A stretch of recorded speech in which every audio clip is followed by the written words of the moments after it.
بسم اللہ الرحمن الرحیم حامدا ومصلیا ومسلما بعد الحمد والصلاة فاستعیذ باللہ من الشیطان الرجیم بسم اللہ الرحمن الرحیم السلام علیکم ورحمۃ اللہ وبرکاتہ۔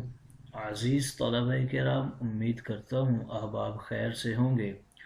انشاءاللہ آج ہم تفسیر جلالین کے درس نمبر 76 میں سپارہ نمبر 17 سے سورہ انبیاء کی منتخب کردہ آیات 51 سے لے کر 54 تک پڑھنے کی سعادت حاصل کریں گے، جن میں حسب سابق کلام باری تعالی و کلام مفسر کا ترجمہ ہوگا، ربط و تعلق آیات کو ذکر کیا جائے گا، کلام مفسر کی تشریح و توضیح کرنے کی سعادت حاصل کریں گے۔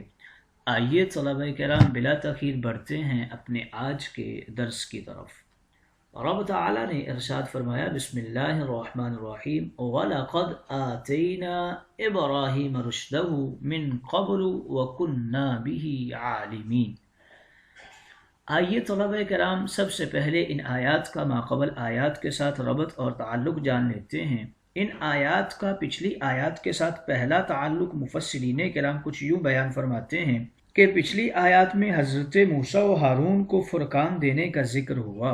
اب ان آیات میں آقا کائنات حضور اقدس کے جد اعلیٰ حضرت ابراہیم خلیل اللہ کو رشد عطا فرمانے کا ذکر ہو رہا ہے، اور وہ ہدایت بنی اسرائیل کے لیے تھی، اور یہ ابراہیم والی نعمتیں تا قیامت امت مسلمہ کے لیے ہیں۔ دوسرا تعلق ان آیات کا ماقبل آیات کے ساتھ کچھ یوں پیش فرماتے ہیں کہ پچھلی آیات میں نیک متقی لوگوں کا ذکر ہوا جو قوم موسیٰ میں سے ہوئے، اب ان آیات میں قوم ابراہیم کے سرکشوں کا ذکر ہو رہا ہے۔ تیسرا تعلق ان آیات کا ماقبل آیات کے ساتھ کچھ یوں پیش کرتے ہیں کہ پچھلی آیات میں ان چیزوں کا ذکر کیا گیا جو ہدایت ہی ہدایت ہیں، نور ہیں اور روشنی ہیں، اب ان آیات میں ان بری چیزوں کا ذکر کیا جا رہا ہے جو کفر و گمراہی اور ظلمت دینے والی تھیں۔ آئیے طلبہ کرام ربط و تعلق آیات کے بعد بڑھتے ہیں آج کے درس کے ترجمہ کی طرف۔ بسم اللہ الرحمن الرحیم، یہاں سے رب تعالیٰ ارشاد فرما رہا ہے، وَلَقَدْ آتَيْنَا إِبْرَاهِيمَ رُشْدَهُ مِنْ قَبْلُ أَيْ هَدَاهُ قَبْلَ بُلُوغِهِ۔ البتہ تحقیق ہم نے ابراہیم کو رشد و ہدایت ان کے سن بلوغت تک پہنچنے سے پہلے ہی عطا فرما دی، وَكُنَّا بِهِ عَالِمِينَ، اور ہم اس چیز سے بخوبی واقف تھے کہ ابراہیم اس ذمہ داری کے بالکل اہل ہیں۔ اذ قال، یہ اس وجہ سے ہم نے عطا فرمائی تھی جب ابراہیم نے اپنے بابا اور اپنی قوم سے کہا، ما هذه التماثيل الاصنام، یہ کیسے بت ہیں، التي انتم لها عاکفون، تم جن کے مجاور بن گئے ہو، جن کے عبادت گزار بن گئے ہو، تم جن کی عبادت کرتے ہو، یہ کس طرح کے بت ہیں؟ قالوا، وہ بولے، وجدنا آباءنا، ہم نے تو اپنے آباء و اجداد کو اسی دین پر پایا ہے، یعنی وہ انہی کی عبادت کیا کرتے تھے، فاقتدینا بہم، پس ہم نے بھی انہی کی اقتداء کو اختیار کر لیا ہے۔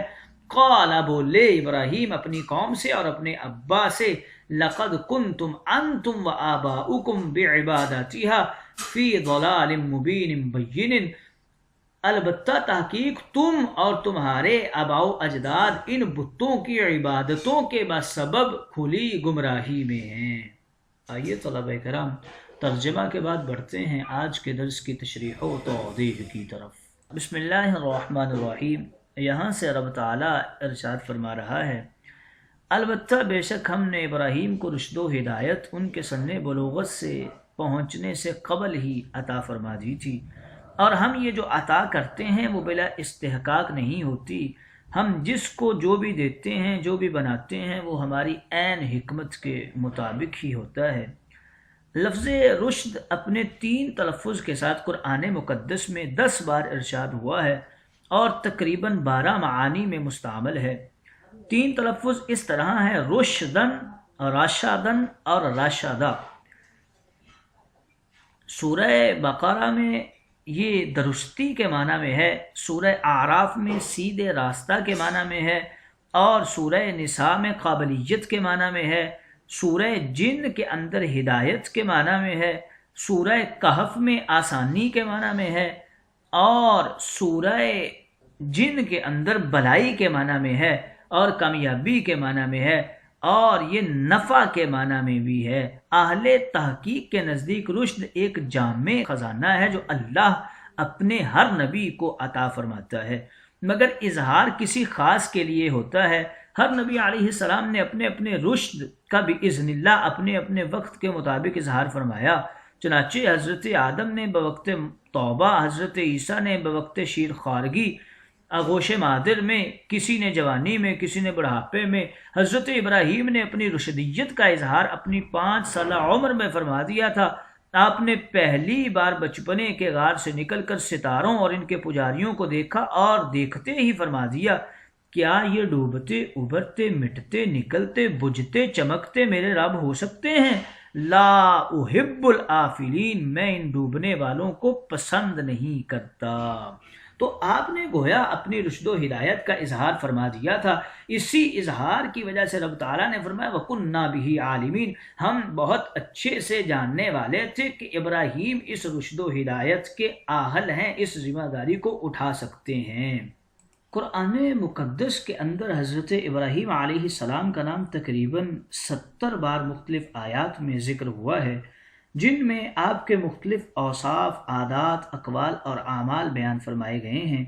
چنانچہ سورہ بقرہ میں 15 مرتبہ، اور سورہ آل عمران میں 7 بار، اور سورہ نساء میں 4 بار، اور سورہ انعام میں بھی 4 بار ذکر ہوا ہے۔ سورہ توبہ میں 3 بار، سورہ ہود میں 4 بار، سورہ یوسف میں پھر 2 بار، اور سورہ ابراہیم میں 1 بار آپ کا اسم مبارک ذکر کیا گیا ہے۔ سورہ حجر میں بھی 1 بار ذکر ہوا ہے، سورہ نحل میں 2 بار ہوا ہے، سورہ مریم میں 3 بار ذکر کیا گیا ہے، اور اسی صورت یعنی سورہ انبیاء میں 4 بار ذکر ہوا ہے۔ سورہ حج میں 3 مرتبہ، سورہ شعراء میں 1 بار، اور سورہ عنکبوت میں 2 بار، اور سورہ احزاب میں 1 بار، اور سورہ صافات میں 3 بار، سورہ صاد میں 1 بار، اور سورہ شورى میں 1 بار، سورہ زخرف اور سورہ زاریات میں 1 بار، اور سورہ نجم اور سورہ حدید اور سورہ ممتحنہ میں بالترتیب 1 اور 2 بار ذکر کیا گیا ہے، اور سورہ اعلیٰ میں 1 بار ذکر کیا گیا ہے۔ ان مختلف پہلوؤں میں آپ کے مختلف حالات بیان فرمائے گئے ہیں۔ حضرت ابراہیم نے ان تمام مقامات پر جہاں جہاں قرآن مقدس میں آپ کا اسم مبارک ذکر ہوا ہے، آپ نے اپنے کمال فن کے ساتھ لوگوں کی باتوں کا جواب دیا ہے، اور یہ ساری کی ساری عطا، یہ رشد و ہدایت رب تعالیٰ کی طرف سے تھی کہ کبھی آپ نے سورج کی معبودیت کا انکار کرتے ہوئے جواب دیا ہے، کبھی مناظرہ ابراہیم ہوا ہے، کبھی واضح ابراہیم ہوئے ہیں، کبھی مقام ابراہیم کی باتیں ہوئی ہیں، کبھی خاندان ابراہیم کا تذکرہ ہوا ہے، کبھی توکل ابراہیم کا تذکرہ کیا گیا ہے، کبھی کسی بات کا ذکر ہوا ہے، کبھی کسی بات کا ذکر ہوا ہے۔ تو گویا ابراہیم نے ہر جگہ پہ رب کی رشد و ہدایت جو رب نے آپ کو سن بلوغت سے پہلے ہی عطا فرما دی تھی، اس کا سہارا لیتے ہوئے مختلف جگہ پہ مختلف جوابات عطا فرمائے ہیں۔ اذ قال لأبیہ وقومہ، محبوب اس وقت کو یاد کر لیجئے جب ہمارے ابراہیم نے اپنی نوجوانی کی چڑھتی عمر میں اپنے بوڑھے چچا، مربی اور اپنی قوم کے بڑے بڑے عمر رسیدہ لوگوں کے سامنے یہ کہہ دیا تھا، اور بڑی دلیری کے ساتھ فرمایا تھا کہ یہ جو تمہاری تماثیل ہیں، تصویریں ہیں، یہ بت ہیں، یہ کیا چیزیں ہیں، ان کی کیوں تم پوجا کرتے ہو؟ انتم لہا عاکفون، تم نے ساری عمر انہی کی عبادتوں میں گزار دی ہے، برباد کر دی ہے اپنی عمر، ان کے سامنے اعتکاف کر کے پڑے رہتے ہو، انہی فضولیات میں تم نے اپنی عمریں گزاری ہیں۔ یہاں حضرت ابراہیم نے 4 جرتیں دکھائی تھیں۔ پہلی یہ تھی کہ چھوٹی عمر کے ہو کر بوڑھے کفار کو سمجھانے کی کوشش کی، حالانکہ بوڑھے لوگ اپنے دین میں بڑے ضدی ہوتے ہیں، کسی کے منہ سے بھی اپنے مذہب کی برائی برداشت نہیں کرتے، خاص کر اپنے پروردہ، اپنے قبیلے کے کسی نو عمر سے۔ وہ اس نصیحت کو بھی اپنی توہین سمجھتے ہیں اور مارنے پر اتر آتے ہیں۔ ابراہیم علیہ السلام اس بات کو جانتے تھے، مگر پھر بھی تبلیغ ایمان سے نہ رکے۔ لَأَرْجُمَنَّكَ سن کر بھی جان کی پرواہ نہ کی، اور دوسری یہ کہ سب سے پہلے آپ نے اپنے چچا کو پکار کر کہا جس کی سخت گیری، قوم کی لیڈری، متکبر و غرور، اکھڑ پن کا پتہ تھا۔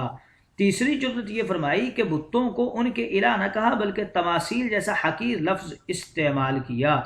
اور چوتھے نمبر پہ آپ نے جو جرأت فرمائی، جب آپ علیہ السلام کی 3 جرأتیں دیکھیں اور آپ نے ان کے بتوں کو تماثیل کہہ دیا، جب قوم نے آپ کی یہ جرأت دیکھی اور آپ کا اتنا شاندار کلام سنا، تو پھر دلیرانہ کلام سن کر حیران و پریشان ہو کر جب کوئی مضبوط دلیل نہ دے سکے تو بولے قالوا وجدنا آباءنا لها عابدین، ہم فقط یہی کہہ سکتے ہیں کہ ہم نے تو اپنے باپ دادا کو اسی دین کے اوپر دیکھا ہے، بس ہم نے بھی انہی کی اقتدا کر لی اور انہی کی پرستش میں لگ گئے ہیں۔ قالا، ابراہیم بولے ان کے لیے، تم اور تمہارے باپ دادا ان بتوں کی عبادت کے بسبب کھلی گمراہی میں ہو۔ عقل کے اندھو، یہ بت تو اپنے بننے بچنے، محفوظ ہونے، صاف رہنے میں ہر آن میں تمہارے محتاج ہیں، یہاں تک کہ گر پڑے تو اٹھ نہیں سکتے۔ یہ تم کو کیا نفع دیں گے، تمہارا کیا نقصان کر سکتے ہیں؟ تو حضرت ابراہیم کے یہ مدبرانہ الفاظ نے ان کے اوپر بڑا اثر کیا تھا۔ مفسرین کرام فرماتے ہیں کہ من قبل جو ذکر کیا گیا ہے اس میں 5 اقوال ہیں۔ اول یہ ہے کہ رشد ابراہیم عالم ارواح کے بعد صلب آدم میں آپ کو عطا فرما دی گئی تھی۔ دوسرا یہ ہے کہ یہ ولادت سے پہلے شکم مادر میں دیا گیا تھا، اور یہی قول درست ہے اور مدلل ہے۔ اور تیسرا قول یہ ہے کہ ابراہیم علیہ السلام کو ان کا رشد حضرت موسیٰ و ہارون علیہم السلام اور نزول تورات شریف سے پہلے فرمایا گیا تھا، یعنی صحیفے دیے گئے تھے۔ چوتھا قول یہ ہے کہ یہ بلوغت سے پہلے رشد دیا گیا تھا، جیسے حضرت صاحب جلالین نے ذکر فرمایا ہے۔ اور پانچواں قول یہ ہے کہ نبی کریم سے پہلے اور نزول سے پہلے رشد عطا فرمایا گیا تھا۔ وَكُنَّا بِهِ عالمین کے حوالے سے ذکر کرتے ہیں کہ پہلا قول یہ ہے کہ حالات ابراہیم کو جاننے والے ہیں ہم۔ دوسرا قول یہ ہے کہ ہم ان کے کمالات کو جاننے والے ہیں۔ تیسرا قول یہ ہے کہ ان کی صلاحیت و قابلیت کو جاننے والے ہیں۔ چوتھا قول یہ ہے کہ کنّا بِهِ عالمین کا تعلق اگلی عبارت کے ساتھ ہے۔ وَإِذْ قَالَ سے یعنی ابراہیم کا اپنی قوم کفار سے بحث و مباحثہ اور آپ کی تبلیغ، قوم کی تحریف اور مخالفت کو ہم جاننے والے ہیں۔ اور پانچواں قول اس میں یہ ہے کہ ابراہیم کے صبر و تحمل، برداشت اور توکل علی اللہ کو جاننے والے ہیں۔ اس قول کے اندر بھی 4 اقوال ذکر کیے ہیں۔ ایک قول یہ ہے کہ اس کا تعلق وَلَقَدْ أَتَيْنَا سے ہے، یعنی ہم نے ان کو رشد اس وقت عطا فرمایا جب انہوں نے لی ابی ہی کہا۔ اور دوسرا قول یہ ہے کہ اس کا تعلق صرف رشد سے ہے، یعنی رشد یہ ہے کہ انہوں نے اپنی قوم اور ابی ہی کو یہ فصیحانہ تبلیغ بچپن میں فرمائی۔ تیسرا قول یہ ہے کہ اس قول کا تعلق کنّا بِهِ عالمین سے ہے، یعنی ہم ان کو جاننے والے تھے جب انہوں نے اپنی قوم کو تبلیغ میں یہ کہا۔ چوتھا قول یہ ایک علیحدہ جملہ ہے اور یہاں اذکر پوشیدہ ہے، اور یہی قول سب سے زیادہ درست ہے۔ لہا عاکفون کے حوالے سے کچھ اقوال ذکر کرتے ہیں کہ لام میں 3 قول ہیں۔ ایک یہ کہ لام بیانیہ ہے، یعنی ان تماثیل کی عبادت کے لیے تم معتکف ہو۔ دوسرا یہ کہ یہ لام تعلیل کا ہے، یعنی ان مورتیوں کی وجہ سے تم معتکف ہو۔ اور تیسرا قول یہ کہ یہ لام بمانے تعدیہ ہے، یعنی ان بتوں کے پاس تم معتکف ہو، ان کی عبادت میں قائم و دائم ہو کر۔ آئیے طلباء کرام تشریح و توضیح کے بعد بڑھتے ہیں آج کے درس پر ہونے والے اعتراضات کی طرف۔ پہلا اعتراض یہ کیا گیا کہ حضرت ابراہیم نے قوم سے فرمایا انتم لہا عاکفون۔ اعتکاف کا معنی ہے کسی جگہ بیٹھے رہنا، تو یہ کام تو برا نہیں ہے، پھر اس کو برائی میں کیوں شمار فرمایا گیا؟ چاہیے یہ تھا کہ انتم لہا عابدون فرماتے۔ اس کا جواب یہ ہے کہ جس وقت کلام فرمایا گیا اس وقت وہ لوگ صرف ان بتوں کے پاس بیٹھے ہی تھے، سجدہ وغیرہ نہیں کر رہے تھے، اور کسی کو معبود سمجھ کر اس کے قرب میں بیٹھنا اعتکاف ہوتا ہے، اس لیے عاکفون فرمایا۔ بعض نے یہ جواب بھی دیا ہے کہ مطلقاً ٹھہرنے کو قعد کہتے ہیں، اگرچہ کھڑا ہونا ہو یا لیٹنا ہو یا کسی انداز میں بیٹھنا ہو، عربی لغت میں جلسہ کہتے ہیں، لیکن تعظیم اور عبادت کی نیت سے کسی جگہ رہنا، رہائش کرنا اعتکاف کہلاتا ہے، اس لیے حضرت ابراہیم نے عاکفون فرمایا۔